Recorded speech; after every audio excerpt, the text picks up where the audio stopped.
Class. Hello, everyone. How are you doing? And how is the first week of class going so far for you?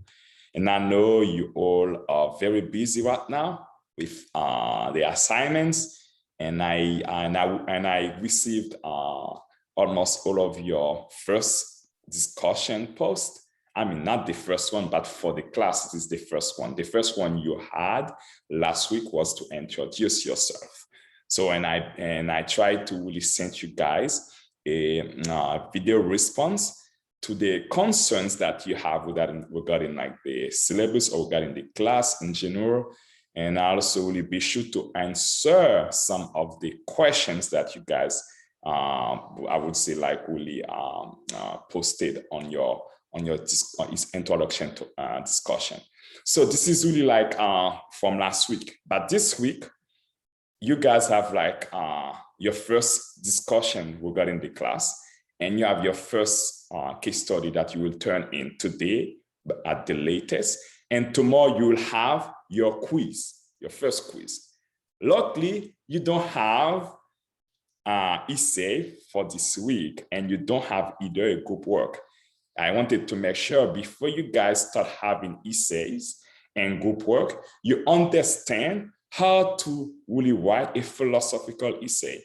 In order for you to know how to write a philosophical essay, I made sure to have a PowerPoint that is focused only on how you can write your philosophical essay. You will find this PowerPoint. I hope you guys already read it. You'll find this PowerPoint on module 1. And this PowerPoint will allow you to really not only know how to write, but what type of philosophical essay you want to write. Okay, I hope you guys take the time to do it if you haven't done it yet. So today, the main purpose of this video, of this micro lecture video, is to really introduce you to philosophy, to let you understand the term, the concept philosophy, to understand the field and everything about philosophy. And I wanted to make sure to do that. So in order to start with that, let me share a screen with you. The screen will talk exactly about the objectives and everything about really the chapter 1. The chapter 1 are philosophical questions. The teaching objective for this chapter or for this week is, what is the first one? Answer to the question, what is philosophy? Its definition, how we define the term philosophy. And the second is distinguish between philosophical and other kinds of intellectual concerns. We have so many concerns in the world, in our lives, but there are some that you can consider as philosophical philosophical concerns, and other that can be different type of other intellectual concerns. You will understand that from this chapter. You'll also think about why philosophy matters. What is the reason you study philosophy? Where you can go with that? Because a lot of people think really philosophy per se, it is a waste of time. They don't need that. It cannot give you life. Now you will understand if those people, maybe you guys too, before taking this class, you had this, I would say like this mindset or this point of view. But what now you understand the reason why philosophy matters. And after that, we can raise some several interesting philosophical questions and provide provisional answers to those questions as well. And I will engage successfully in philosophical conversations, and we'll know how to begin to read philosophy. This is the chapter 1. And I will be sure, because I want to respect your time, guys, I will not have more than 15 minutes for each sequence of this micro lecture video. Before, I used to have like 1 hour, even like for the first video I sent you last week to respond to your questions, the concerns that you have, it was almost like 50 minutes. But I will be sure I will divide really like the PowerPoint. This PowerPoint is 20 pages. I will be sure to have 5 or 10 page, not pages, slides. Sorry, I say pages. PowerPoint is slides. Yeah, and this PowerPoint contains 20 slides. So I will be sure maybe define the micro lecture video in two. The first part, I will really address the first 10 slides, and the second will like sequence, I will address the other like 10 slides. In total, like 20 slides. Okay, now let's go. Let's start. For definitely, what is philosophy? In a general manner, and when I say like vaguely like this, you can understand the term philosophy as it is the experience of asking and seeking to answer big questions about life, about what we know, about what we ought to do or believe in. It is the process of getting to the bottom of things, questioning ideas that more of the time we simply take for granted and probably never put into words. That's kind of really like the biggest, if you want to take it like in a huge, vague way, you can define, you can understand philosophy like this. However, you will learn that there are 4 ways, there are 4 really contexts you can define the word philosophy, from its etymology to the context we are living today. Okay, let's start. Defining philosophy. For Socrates, you know Socrates, you will know who is this guy. It is like really the foundation, the founder of, like I would say, metaphysics. You will understand when I say metaphysics as well. So for Socrates and his Greek contemporaries, that means other philosophers from his time, from his period of living, philosophy was quite literal. It was love of wisdom, the love of wisdom. This is also the etymology definition, etymologically speaking, this is the definition of the word philosophy. A philosopher is a lover of wisdom. You will understand why, because that is the first definition you can give to the word philosophy. Others describe philosophy as a rigorous attempt to understand, or a persistent and organized attempt to see life steadily and see it whole. Now, this is SEE, I put like SE. I see it in whole. That means, according to the people, it's a rigorous attempt to understand. You try to use your mind to understand really what is going on around you, in your community, in your neighborhood, in your city, in your country, in the world, in the planet, in the universe. This is philosophy. So now after this definition, we will start talking about the context, each context, how they define this word. You see at the beginning, we said this philosophy for Socrates. This is the love of wisdom. That's the definition, the etymologically speaking, this is the definition they gave to this word. Let's continue. Okay, for the love of wisdom, this definition is the literal meaning of the term philosophy. Philosophia. Philo, it's a Greek word.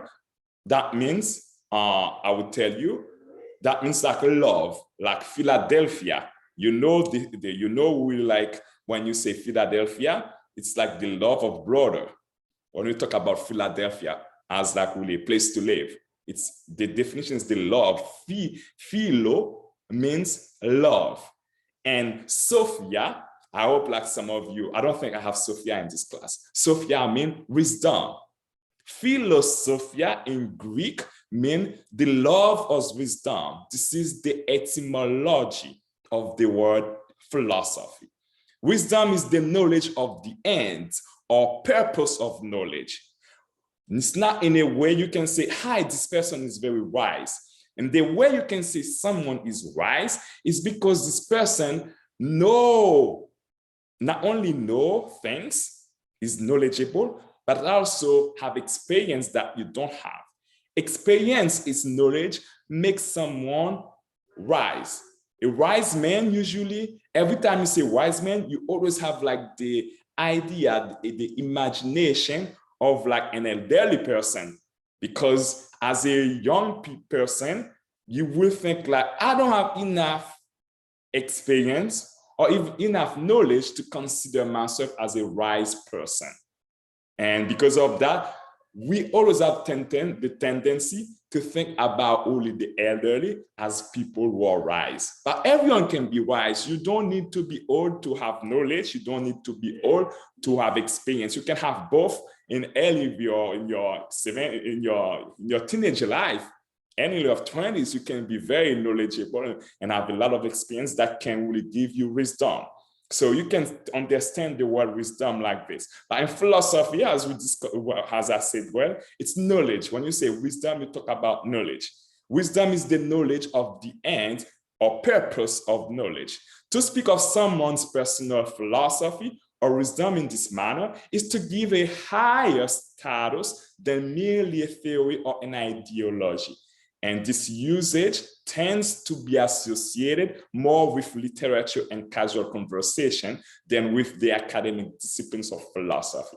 As I tried to explain you very well, someone you consider as wise is someone in your mindset, I would say like in your thinking, your thoughts, that can have not only knowledge of things that happen in the life, but also experience of these things as well. Does that make sense? Any question for the first definition? I hope everything is okay. You guys understand the first definition of the word philosophy. Now, like the second definition, we define the word philosophy as faith seeking understanding, the handmaiden of theology. Faith seeking to understand. Here you will understand a lot of people like talk about God, talk about really, when I say God's not only the Christian God, you can talk about any God. There are some people who don't even talk about God at all.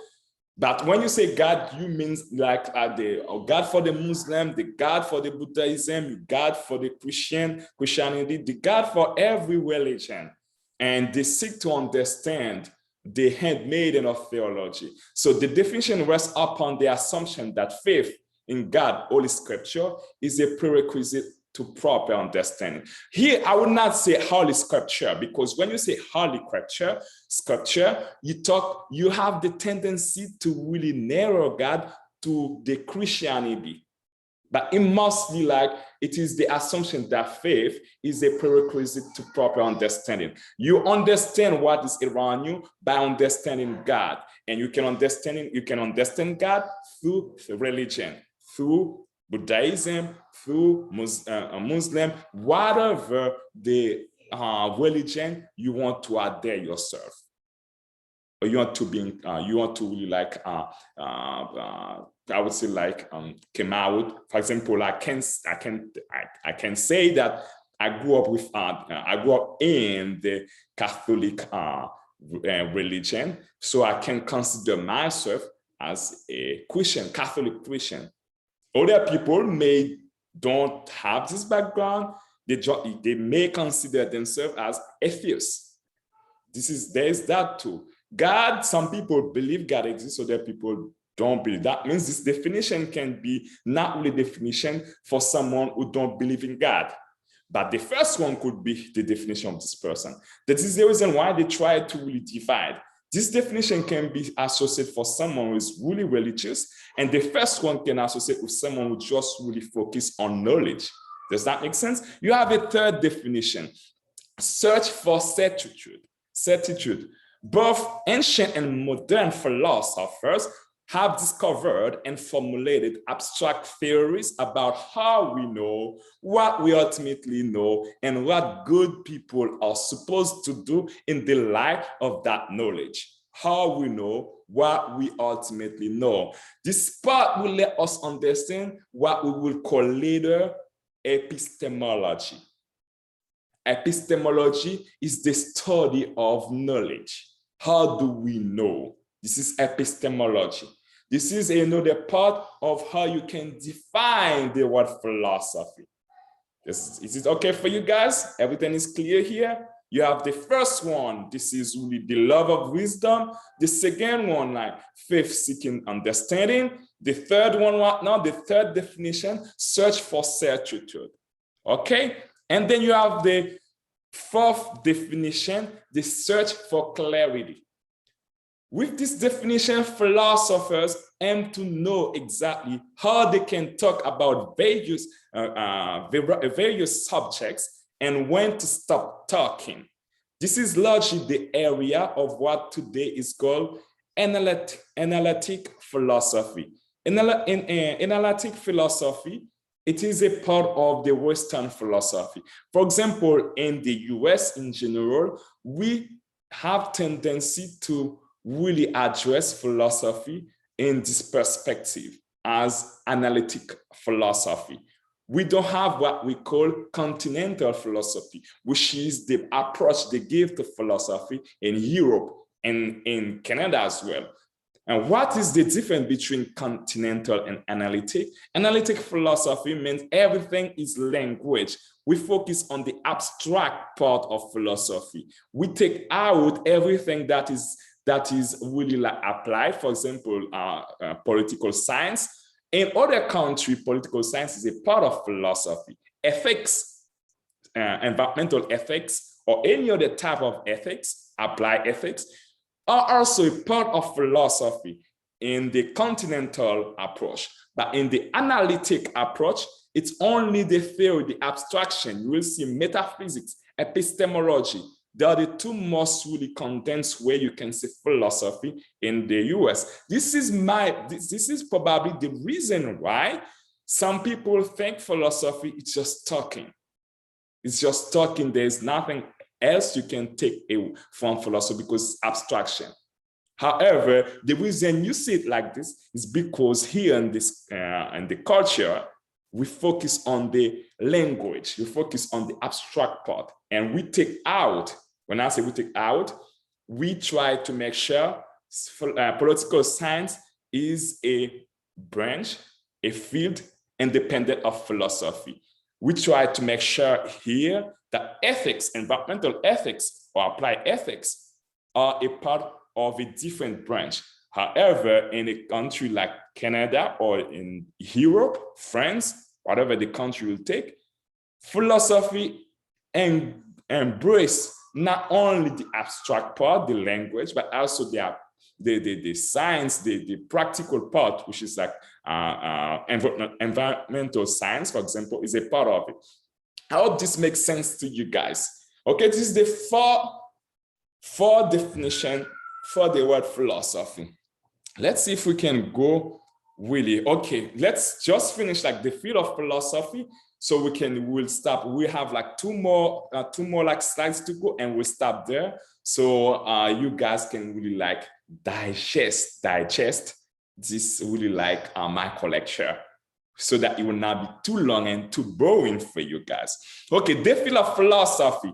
Earlier we were talking about epistemology. Epistemology is the first field, not the first field, one of the three main fields of philosophy. Epistemology means it's like the study of how we know things that are around us in this life, in this world, and the universe, how we know those things. This is epistemology. This is one of the three main branches of fields of philosophy. The second branch is metaphysics. Metaphysics studies what is real. How do we know things is epistemology, and what is real is metaphysics. For example, I will know this is a form because I will have not only the knowledge about the form, but because I can touch it, I can see it, I can really hear the noise it can make, I can smell it, even though the smell is not that really like obvious. I can do all of that. I can use my senses. I can use my intellect to know this exists. This is metaphysics, what is real. And we have the third field or branch of philosophy, which is axiology. Axiology study what is good. When you say what is good, you know what you're talking about when you say what is good? What is good, you talk about ethics. And what is right, you talk about moral. And what is beautiful, you talk about aesthetics. You have like moral, ethics, and aesthetics. There are three branches.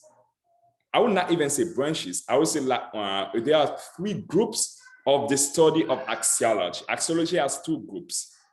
It has like moral, ethics, and aesthetics. Okay, we have like three main fields for philosophy: epistemology, metaphysics, and axiology. And axiology is divided in three groups.